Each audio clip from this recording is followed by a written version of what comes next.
안녕하세요. 창조주와의 만남 마지막 시간이 되었습니다. 여러분과 그동안 행복에 관해서 살펴보았습니다. 저희가 진짜 행복할 수 있는 방법은 하나님의 사랑을 깨닫는 방법. 그것이 이 시대에 가장 필요한 기별이 아닐까 생각합니다. 왜냐하면 진화론 사상에 의해서 이 시대는 이미 경쟁이 그 어느 시대보다 강한 경쟁의 생각으로 모든 청소년들과 모든 사회 사람들이 경쟁으로 이렇게 몰아가고 있는 시대. 그렇기 때문에 이 시대만큼 역사상 불행의 시대는 없었다고 저는 바라보고 있습니다. 이런 시대에 가장 필요한 것은 하나님의 사랑을 정말 깨닫는 이 기별. 이것이 이 시대의 최고의 복된 기별이 아닐까 생각합니다. 여러분 모두도 이 하나님의 이 복된 기별을 전하는 일에 이 창조주 하나님과의 만나는 이 즐거운 일에 모두가 참여하시고 이웃을 초대해 주시길 바라겠습니다. 행복으로의 여행, 이제 거의 마지막 시간입니다. 먼저 우주에 떠 있는 여러 가지 사랑의 그 메시지를 여러분께 보여드리고자 합니다. 장미입니다. 꽃 보면 기쁘죠? 우주에도 장미가 떠 있어요. 뿐만 아니고 우주에 이 하트 모양이 있어요. 하트 성운이라고 해서 하트가 있습니다. 이 천체 사진에 이제 기록이 되어 있어요. 오늘 이 시간 마지막에는 진리를 찾자 이거. 진리는 우주에서의 어떤 문제를 생각해 볼 것입니다. 불행의 원인, 불행의 진짜 원인은 뭘까?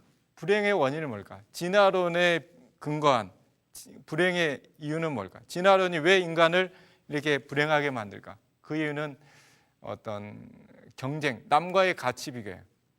가치 비교를 통해서 나 가치가 별로 없네. 아무리 이렇게 올라가더라도 위는 항상 있거든요. 그래서 불만해요. 불만족. 나 가진 게 없다. 가진 게 없다고 하는 사람은 줄 모르죠. 이 반대적인 생각, 나의 가치, 나는 정말 가치 있게 창조됐다. 이것이 우리의 행복의 가장 밑바탕이 되는 생각이 되어야 한다고 생각합니다. 그러면 우주에서 이런 생각, 진화론의 밑바탕이 되는 이 인간의 가치 없음을 얘기하는 이 얘기는 우주에서 시작된 것입니다. 오늘 그 근본되는 사단의 그 생각들, 사단이 어떻게 해서 사단이 됐을까? 그 인간의 가치 없음의 가장 밑바탕은 사단의 생각이거든요. 그래서 그걸 좀 살펴보고자 합니다. 우주에서 시작된 어떤 가치의 싸움이 있었어요. 창조와 진화는 근본적으로 인간의 가치 문제예요. 가치 있냐 이거예요. 가치 있냐. 우리가 여러 가지 그 역사책을 통해서 끊임없이 제기되고 있는 얘기는 인간의 가치의 문제. 인간 정말 가치 있냐. 진화론에 의하면 인간은 짐승 수준이에요. 동물의 한 일종이에요. 그러면 인간의 역사 가운데서도 이런 취급, 인간을 짐승만큼 취급한 그런 역사가 있냐 이거예요. 있었죠. 바로 흑인 노예들을 그렇게 취급했었습니다. 인간을 짐승 취급해요. 목에다가 쇠사슬을 걸고 짐승 취급했어요. 이런 생각이 그 링컨에 의해서도 미국에 이게 노예 해방이 됐지만 여전히 남아 있었어요. 그것이 불과 1960년대까지 남아 있었어요. 1960년. 대단하죠. 최근 일이에요. 불과 최근 얼마 전까지 미국의 남부 지역에서는 미국 흑인들이 그런 취급당했어요. 그 버스를 타면 그 흑인들은 맨 뒷좌석 몇 좌석에 타야 돼요. 돈을 앞에다 내고 걸어서 뒤로 가는 게 아니고 다시 내려서 뒤로 타요. 왜요? 백인들이 기분 나쁘다 이거예요. 기분 나빠하니까. 인간 취급을 안 했어요. 식당도 같이 못 들어가요. 이걸 어기면 법으로 이렇게 제재를 해요. 법으로 이렇게 취급했습니다. 마틴 루터킹 목사가 태어났어요. 교육받고 딱 보니까 흑인도 어떤 존재다? 가치가 있는 존재. 진짜 가치가 있더라. 이게. 가치를 찾아야 돼요. 당시의 흑인들은 스스로도 가치 없다. 왜요? 다른 사람 만남 속에서 다른 사람들이 너 가치 없다라고 자꾸 얘기하니까 스스로 우리는 가치 없네. 그렇게 가치 없다고 생각했어요. 그런데 마틴 루터킹은 아니다. 흑인도 가치가 있다. 가치가 있다. 동등한 가치가 있다. 그걸 주장했어요. 이걸 회복했어요. 그래서 흑인 인권 운동가입니다. 이를 위해서 이 소중한 일을 위해서 마틴 루터킹은 목숨을 바쳐요. 마틴 루터킹이 이런 일을 했을 때 많은 사람들이 주위에 와서 이렇게 소리쳐요. 와 하고 막 야유를 퍼붓는 광경이에요. 야유. 왜 그럴까요? 왜 그럴까요? 똑같은 인권이 있다, 똑같은 소중한 가치 있다고 하는 사람 앞에 왜 이렇게만 해야 됐을까? 뭐의 문제예요? 생각의 문제예요. 생각. 이 인권 운동을 하러 다니는 딴 게 아니잖아요. 데모하는 것도 아니에요. 우리도 동등한 가치를 인정해달라. 우리한테도 선거권 달라 이거예요. 그 정당한 얘기를 하는 그런 사람들, 호소하는 사람한테 버스에다 불을 지르고 경찰들이 어떻게 해요? 막 구타했어요. 그 백인일지라도 구타했어요. 왜 이랬을까? 바로 이거야. 하나님의 율법 사상. 하나님의 율법 사상. 인간을 행복을 위한 하나님의 법. 내 이웃을 내 몸처럼 사랑하라. 이 정신을 인정하는 거예요. 내 이웃도 너와 똑같은 가치가 있는 존재다라는 걸 거부한 거예요. 뭐예요? 나만 잘났다. 이 지나로운 사상이죠. 내 이웃을 사랑의 눈으로 보는 거 굉장히 필요해요. 이거 뭐예요? 이 광경 볼게요. 이거 막 이렇게 무저항 무폭력, 간디의 무저항 무폭력 운동을 하는 사람한테 물대포를 막 쏴요. 뭐예요? 너희들 어떤 존재다? 너희들 가치가 없다. 너희들 가치가 없다. 이거. 인간으로 가치가. 그러니까 물대포 쏘죠, 그죠? 야 대단히 소중하다고 생각했으면 물대포 쏘겠냐 이거. 가치 없다고 생각했어요. 가치가 너희들은 없다. 이 I am a man. 나는 뭐다? 사람이다. 사람으로서의 뭐가 있다? 가치가 있는 존재다. 나도 사람으로서 가치를 인정해달라. 총을 겨눴어요. 칼을 꽂았어요. 뭐예요? 너희들은 어떤 존재다? 가치가 없다 이게. 너희들은 가치가 없다. 이걸로 찔러도 된다 이거. 가치의 싸움이에요, 그죠? 가치의 싸움. 왜요? 가치의 싸움이 왜 중요해요? 왜 이 중요한 일을 위해서 왜 마틴 루터 킹이 목숨 바쳐 이 일을 해요? 이거는 바로 인간의 행복 문제니까. 존재 가치, 나의 존재 가치 회복은 바로 행복 문제였기 때문에 마틴 루터 킹은 이 일을 목숨 걸고 합니다. 그만큼 인간의 가치 회복 문제는 어떤 문제예요? 정말 중요한 문제예요. 이 시대에 진화론이 이렇게 망가뜨렸다면, 인간의 존재 가치를 이렇게 땅에 떨어뜨렸다면, 짐승의 수준으로 떨어뜨렸다면 이 일을 위해서 목숨 바쳐서 정말 소중하게 생각해서 이걸 회복할 사람들이 나타나야 되지 않을까? 이거는 인간의 행복 문제예요.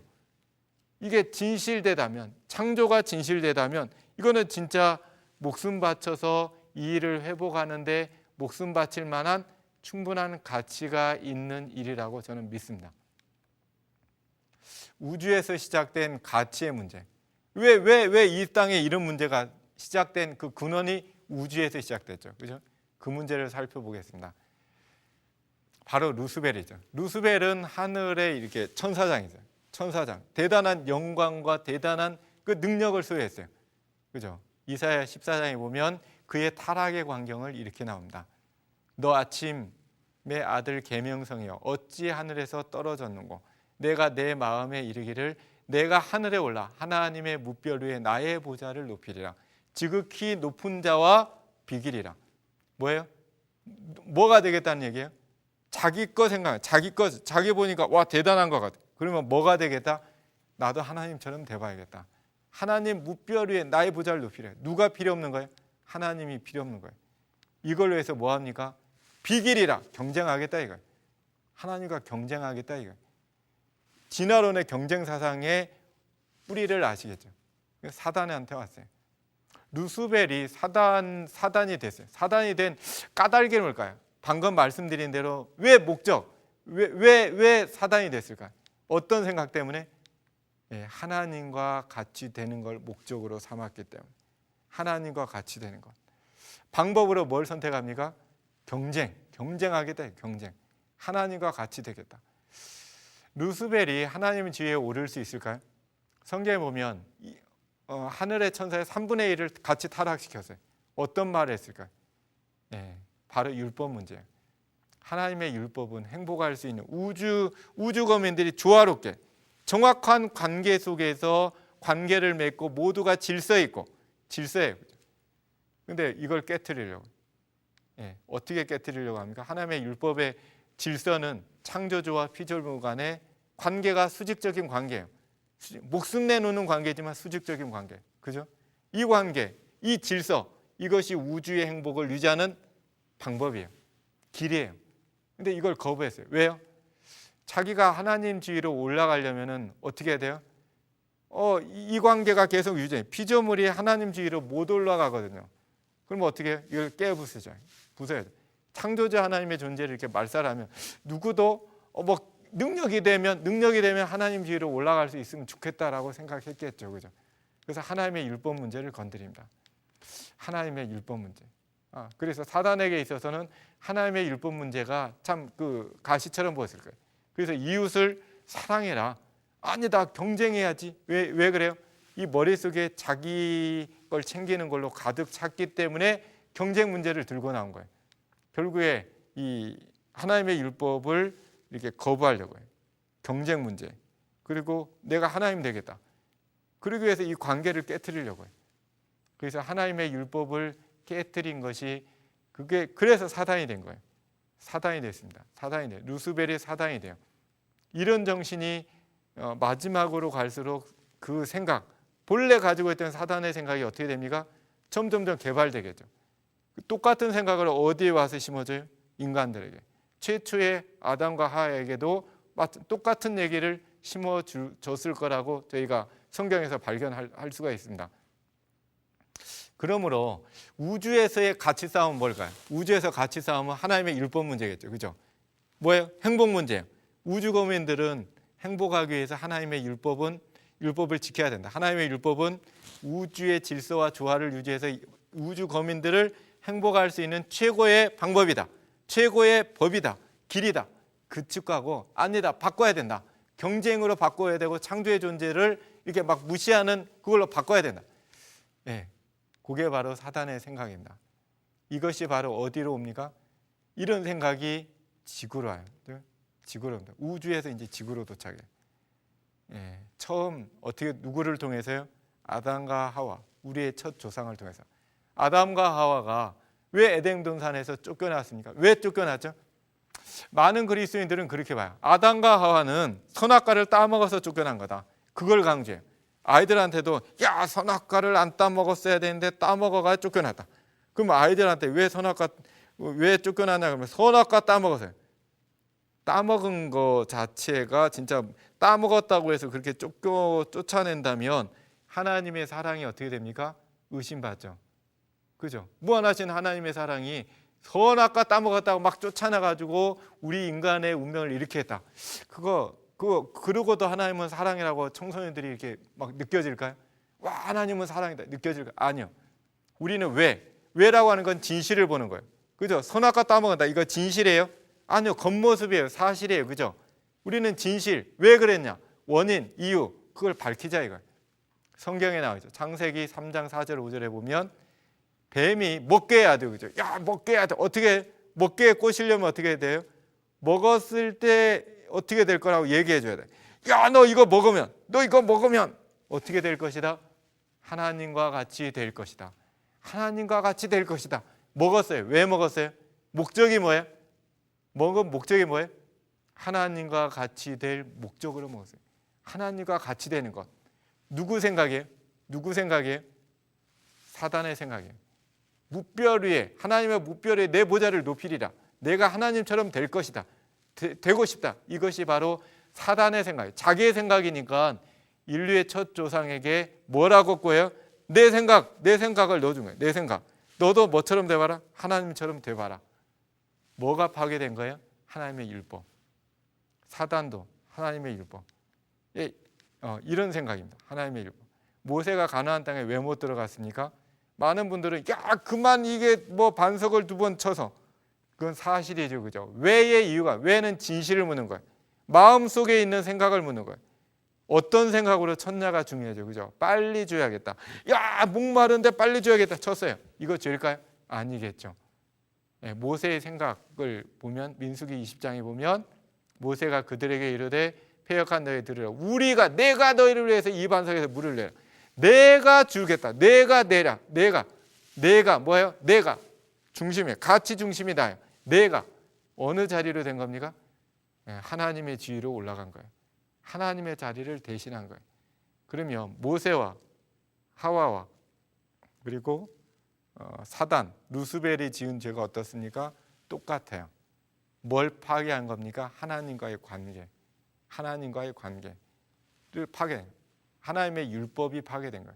그래서 인간에게 있어서 행복이 이렇게 끝난 겁니다. 예, 그래서 쫓겨난 거죠. 그죠? 그래서 하나님의 율법은 하나님과 우리 사이의 사랑의 관계, 인간과의 사랑의 관계. 그래서 우주에서 시작된 이 사단의 이런 생각이, 이런 목적, 하나님과 같이 되고자 하는 것과 경쟁의 방법이 이 마지막 때로 갈수록 더 어떻게 해요? 체계화되고 더 교묘하고 더 강해질 거예요. 보나마나. 그죠?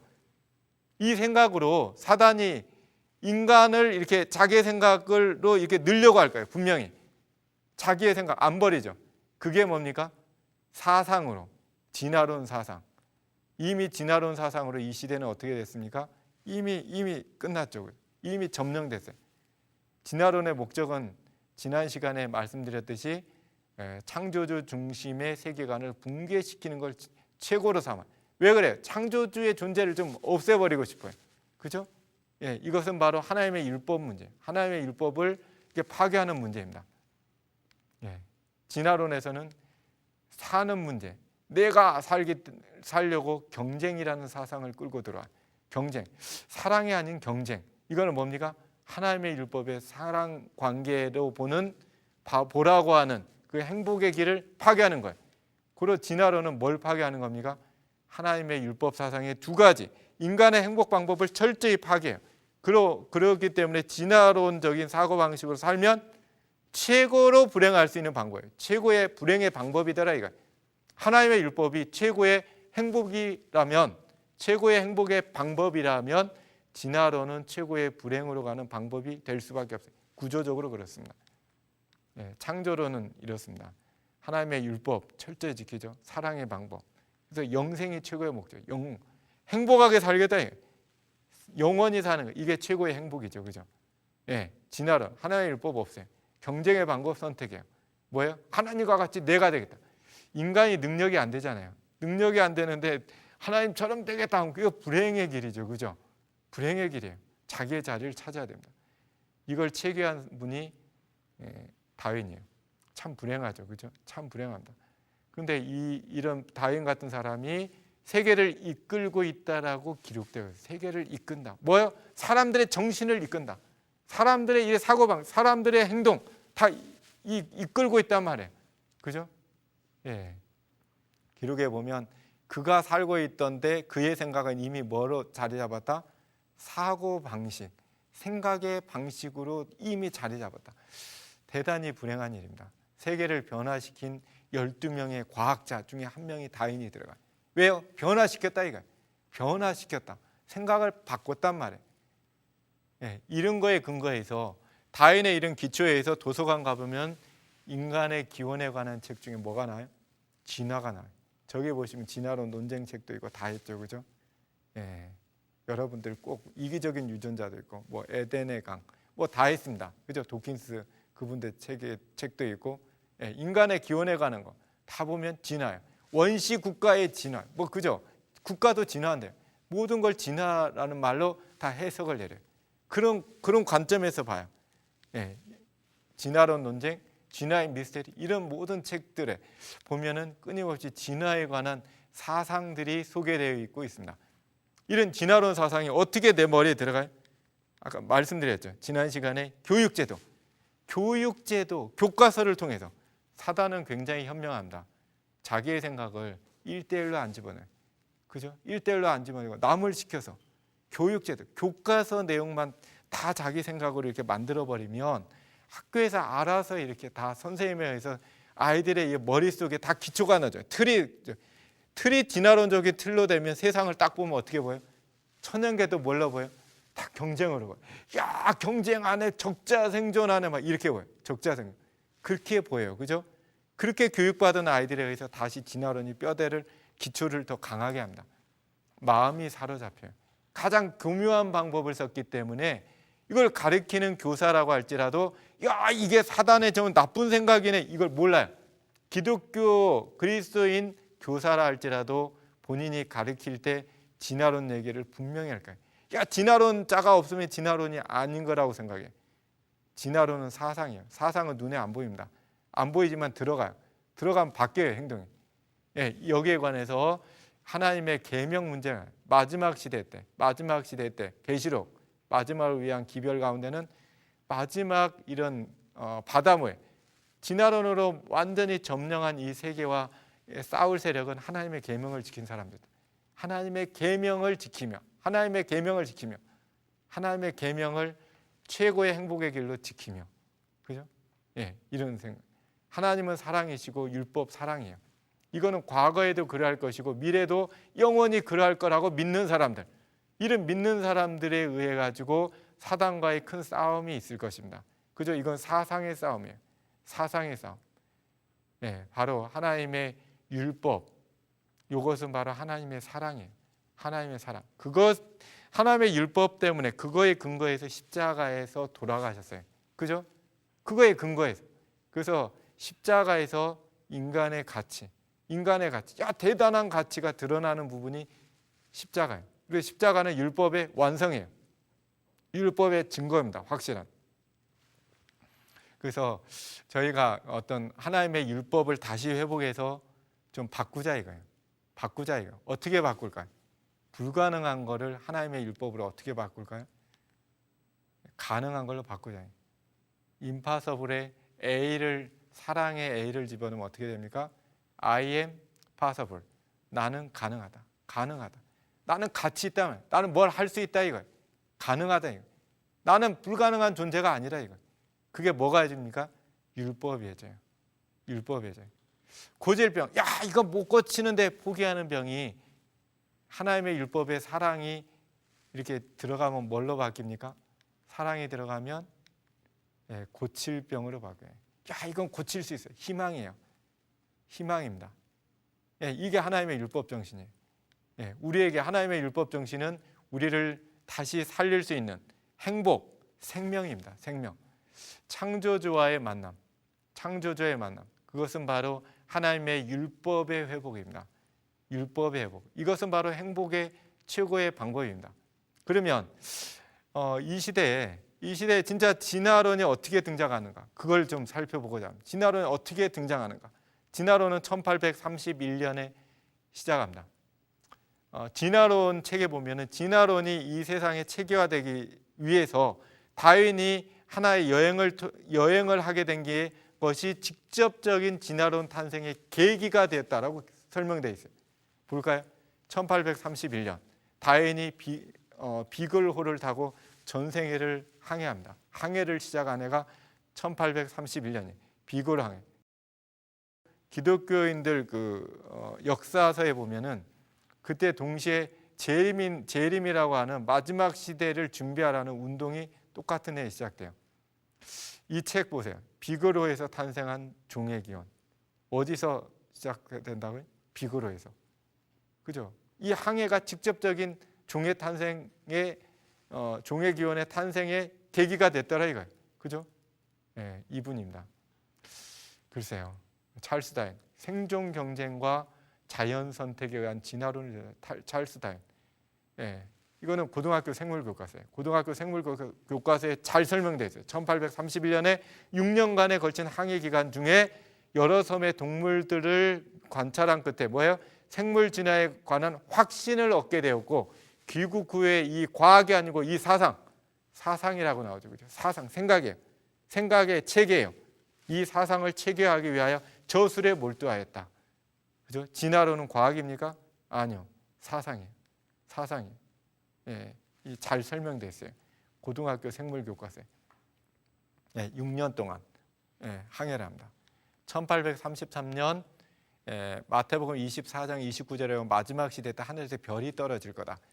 1833년 11월 22일 날 하늘에서 별이 굉장히 유성우가 떨어져요. 어마어마한 유성우. 이게 뭡니까? 마지막 때다라고 하는 그런 증거가 아닐까요? 비글호를 타고 어떤 책을 가지고 타냐? 지질학 원리라고 하는 지구 역사는 오래됐다라고 생각할 수 있는 그런 책을 가지고 타요. 오래됐다. 이게 그게 지층의 연구에서 나옵니다. 라이엘 교수, 동일과정설.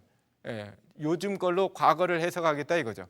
그래서 지층이 노아홍수 격변화에서 빨리 형성됐는데 이것을 현대적인 느린 속도로 대입해 가지고 지구 역사를 오래됐다고 주장하는 것이 바로 지질학 원래 이 책이에요. 이 책을 보고 야 지구는 오래됐겠다. 그 틀을 형성해요. 오래됐다. 오래됐다. 그리고 멜더스의 인구론 이게 경쟁 이론이죠. 경쟁. 이걸 체계를 해요. 두 가지를 합친 게 바로 진화론의 핵심입니다. 예.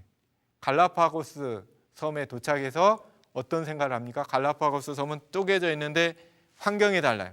환경이 다르니까 거기에 사는 멧새, 핀치, 방울새 이 주둥이 모양이 달라요. 뭐 환경이 막 좋은 데는 그거에 따라서 어떤 데는 뭐 척박하고 어떤 데는 나무가 많고 막 이래요 환경이. 그거에 따라서 핀치라고 하는 그 방울새, 멧새 종류인데 저거의 주둥이 모양의 다른 새들이 살더라고요. 그거 보고 와 오래된 사고방식으로 야 오래되면 저렇게 바뀔 수도 있겠네. 그러면 종이 바뀔 수도 있겠네. 고래 진화가 맞네. 이렇게 생각에 비약을 한 것입니다.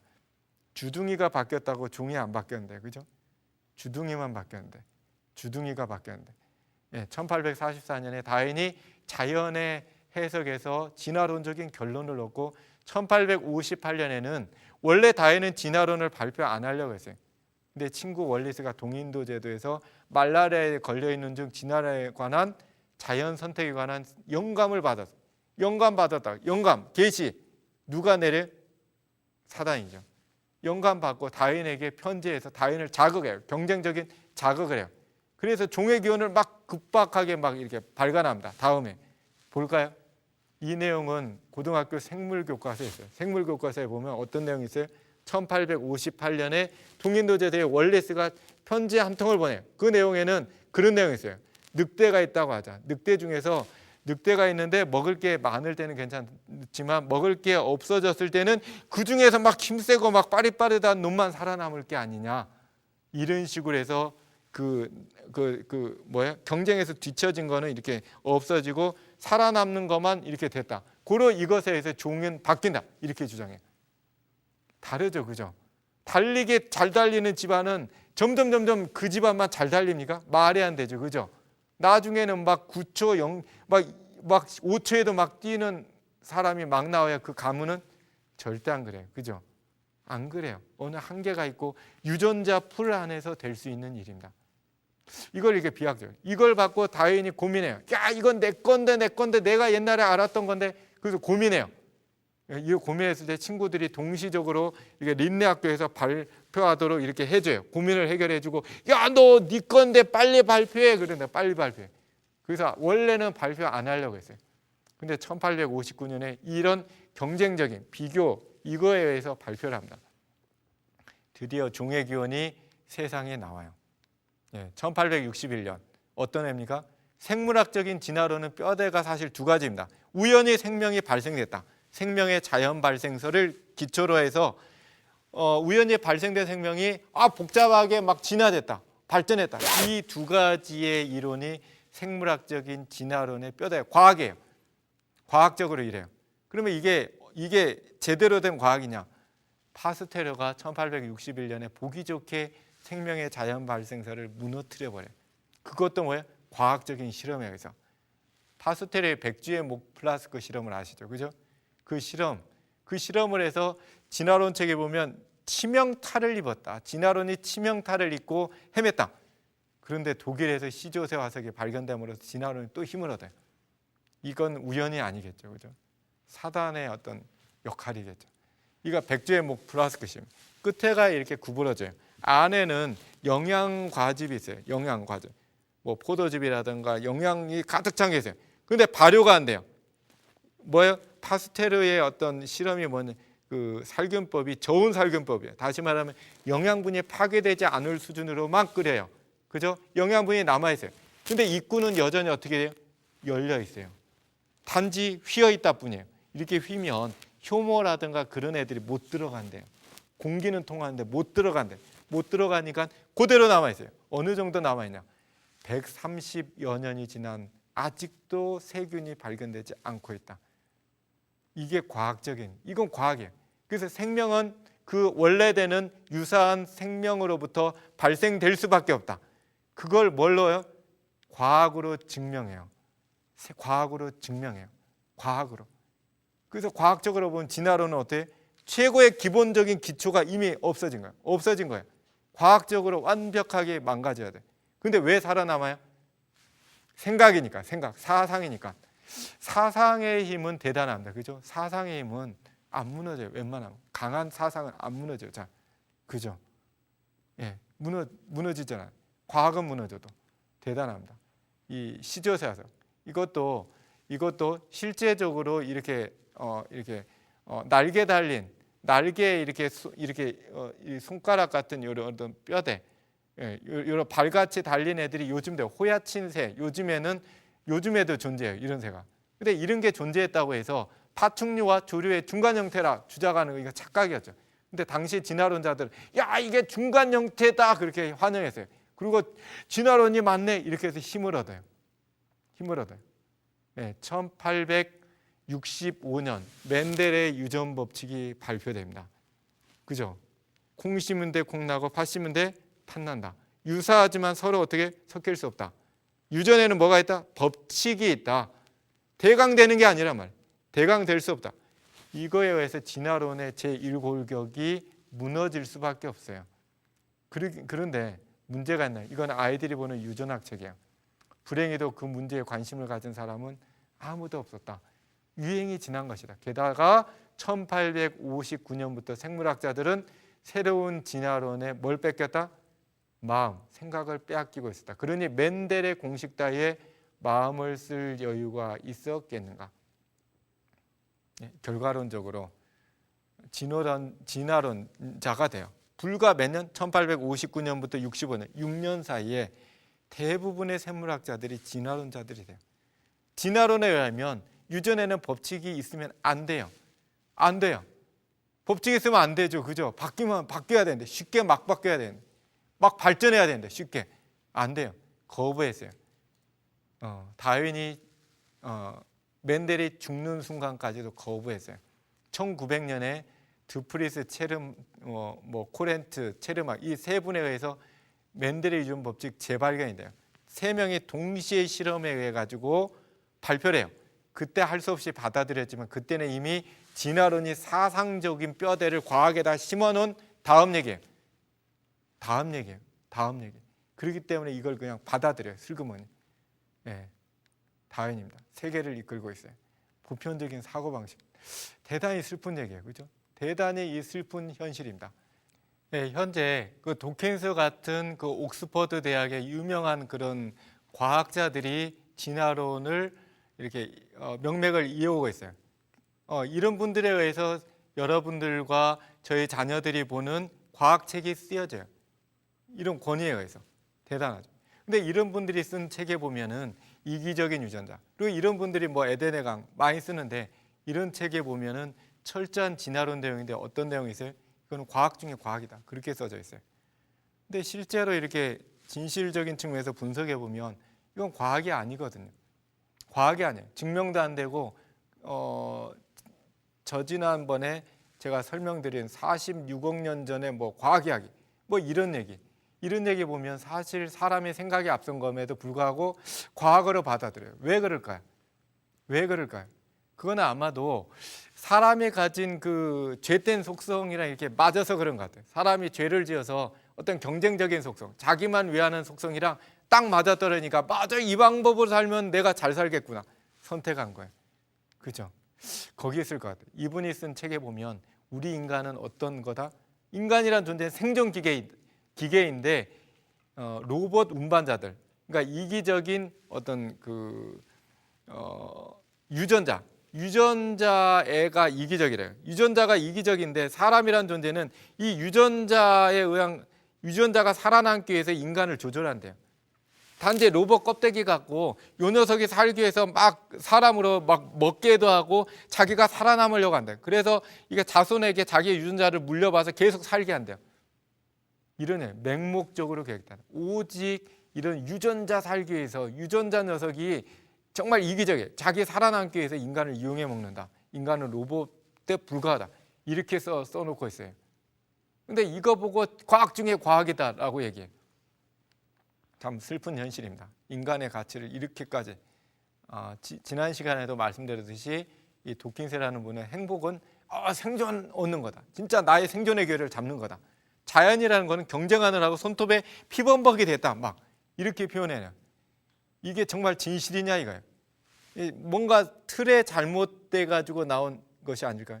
이런 것에 의해서 이렇게 인간의 조상들을 묘사해 놓고 있어요. 가치의 회복, 잃어버린 가치의 회복은 바로 행복 문제예요. 행복 문제. 그래서 회복하자 이거예요. 잃어버렸다고 생각하면 회복하자 이거예요. 계시록 12장 17절에는 용과 하나님의 계명을 지킨 사람과 싸울 거다라는 얘기가 나와 있습니다. 행복의 방법, 인간의 가치 문제가 다르죠. 하나님께서 창조주가 되심을 알리는 표징이 한 가지가 있습니다. 그것은 바로 뭡니까? 안식일이에요. 안식일은 어떤 기념일입니까?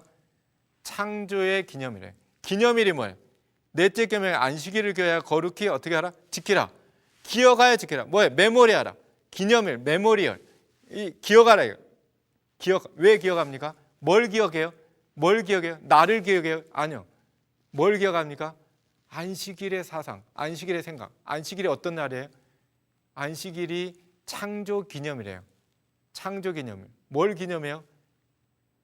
그때요. 왜 창조했냐? 그 당시에 하나님이 천연계를 사랑을 담아서 창조한 그 느낌으로 돌아가라는 얘기죠.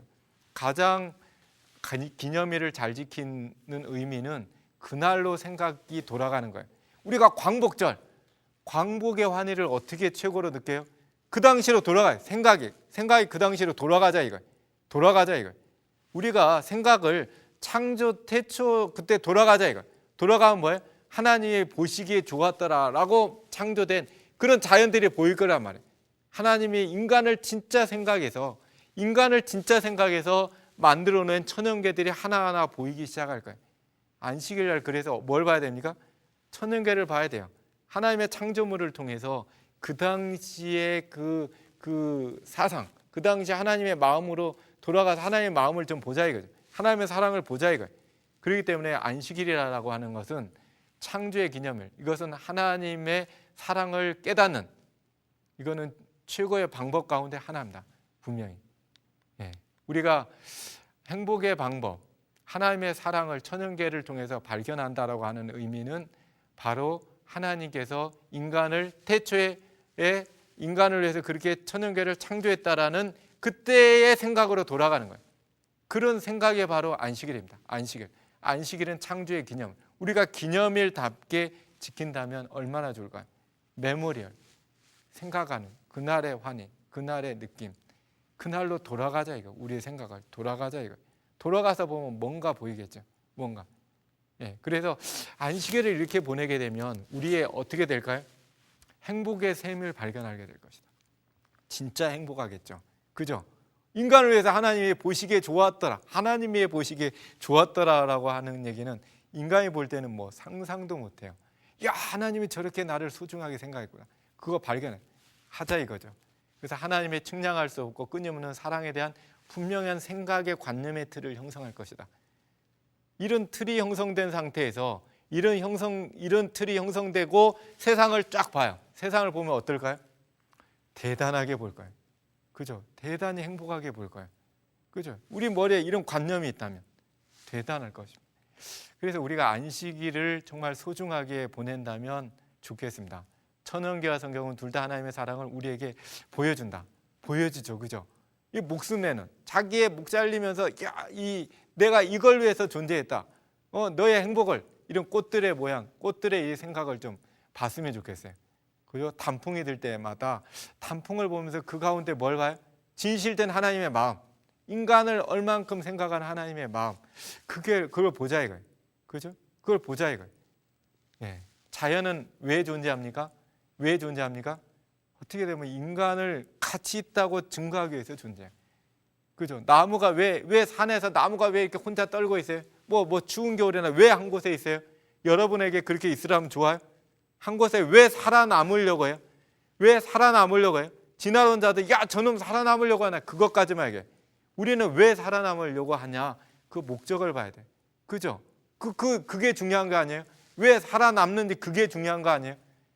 그 이유는 어디 있어요? 살아남아서 누가 최고의 혜택을 봅니까?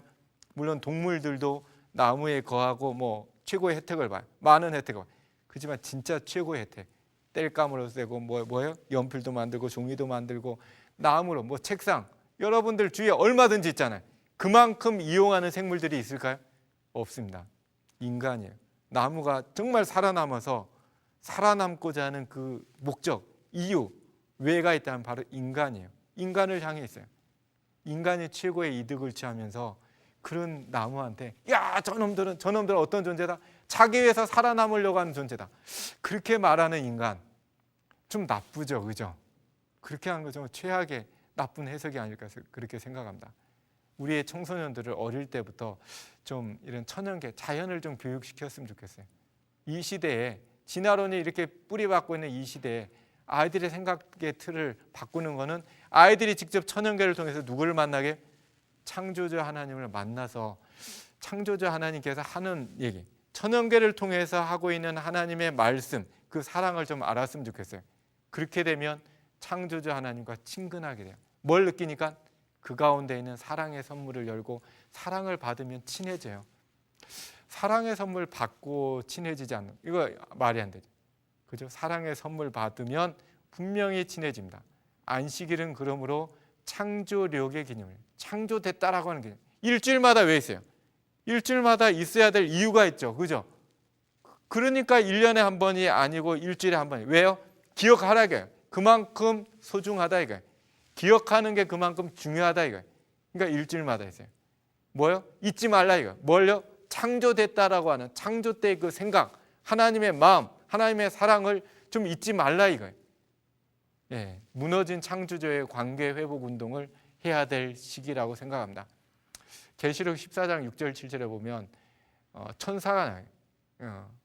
이 복음 전파 마지막 시대 때 기별 문제가 나와요. 기별이 뭐예요? 그 시대에 필요한 것이 기별이에요. 그 시대가 어떻느냐? 이 시대는 어떤 시대예요? 진화론이 철저하게 뿌리 박고 있는 시대예요. 이런 시대에 이거를 필요한 기별은 뭐예요? 창조됐다. 창조됐다. 말로만 해요. 창조됐다라는 의미가 있어요. 그죠? 창조됐다. 여러 나라와 족속과 방언과 백성에게 전할 복음, 기별을 가졌다. 복된 행복할 수 있는 그런 기별이다 이거예요. 뭐예요? 나라와 족속과 방언과 백성. 뭐예요? 모두 다. 왜요? 사단도 바다 모래처럼 모든 백성을 깔아뭉갰거든요. 모든 백성들을 자기의 생각으로 잡아 끌었거든요. 그러니까 우리의 기별도 뭐예요? 여러 나라와 족속과 방언과 모든 사람에게 전하자 이거예요. 그가 큰 음성으로 가르쳐 하나님을 두려워하라. 왜 두려워해요? 왜 두려워하라고 했어요? 막 하나님 막 겁나는데 이러라는 말일까요? 아닐 거예요. 틀림없이 아니에요. 그럼 왜 두려워하라고 했을까요? 두려워한다는 거 뭐예요? 우리가 어딜 걸어갈 때 뭐가 나타날 것 같은 막 두려움이 왜 들어요? 뭐가 존재할 것 같은 생각. 존재에 관한 뭐가 존재한다라는 생각. 그게 강할 때 두렵다라는 표현을 씁니다. 왜 하나님께서 자신의 존재를 이렇게 강하게 말씀하실까요? 이 시대가 어떤 시대니까 하나님의 존재를 어떻게 했어요? 무시했어요. 없다. 이거만큼 무시하는 게 없어요. 그죠? 없다. 네 앱이 없지. 얼마나 욕이에요. 얼마나 무시하는 거예요. 하나님한테 창조주 없다 이거예요. 다윈을 비롯해서 많은 그 진화론자들 얘기는 그런 얘기예요. 다윈이 얘기하래.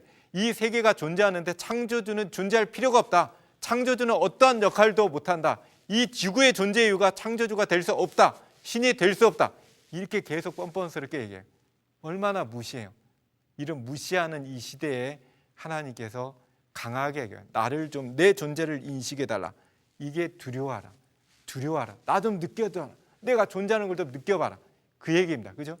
예, 그에게 영광 돌리라.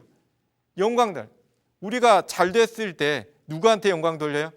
우리가 존재하는데 그 기여했던 존재 이유인 부모님과 그걸 도와준 선생님, 가르쳐준 분들께 우리가 잘 됐을 때 영광 돌려. 그죠? 영광 돌려.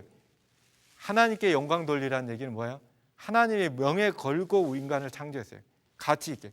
우리가 그만큼 가치 있게 생활하면 다른 사람들을 위해서 진짜 뭐 멋지게 이렇게 가치 있는 인생이 되면 그게 영광이죠. 그죠? 하나님께 굽신거리라는 얘기가 절대 아니죠. 정말 가치 있게 살아요. 가치 있게. 부모님이 어느 때 영광 받아요? 아들, 딸들이 잘 될 때. 아들, 딸들이 가서 막 이렇게 겁내가지고 이럴 때 영광 받습니까? 아니죠. 진정한 효도는 그 마음을 알고 그대로 살 때, 정말 잘 될 때, 하늘과 땅과 바다와 물들의 근원을 만드신 이를 경배하라 하더라. 진정한 경배는 마음으로 하는 거예요. 진짜 사랑이 느껴졌을 때 하는 것이 경배지 겁내서 하는 게 아니잖아요. 여러분께 이 무너진 창조주와의 관계를 회복할 때는 어떤 때입니까? 지금이에요. 지금 이 시대입니다. 여러분 모두를, 이 세상 사람 모두를 길이요 진리요 생명이신 예수님께서 초대하고 계십니다. 최고의 행복의 방법이 있다. 최고의 길이 있다. 영생을 주겠다. 행복하게 살 수 있게 해주겠다. 물은 내 이름으로 일컫는 자 곧 내가 내 영광을 위하여 창조한 자를 오게 하라. 그들을 내가 지었고 만들었는 자. 하나님께서 이렇게 얘기하십니다. 여러분 모두에게 이렇게 얘기하십니다. 여러분 모두가 무너진 창조주와의 관계 회복, 이 운동에 참석하셔서 이 시대 사람들, 진화론적인 경쟁적인 사고방식, 창조주 없다라고 하는 이 시대, 창조주의 진짜 사랑을 보여주라 이거예요. 그걸 발견하는 것, 하나님의 사랑을 발견하는 그것이 행복으로 이르는 최고의 길입니다. 그것이 십자가에서 증명됐고 그걸 믿음으로 인해서 우리가 재창조함을 받아야 됩니다. 하나님의 형상, 하나님의 사상, 이 사랑을 이 시대에 실현하는 하나님의 율법 정신을 이 시대에 세우는 여러분 모두가 되기를 간절히 바라겠습니다. 감사합니다.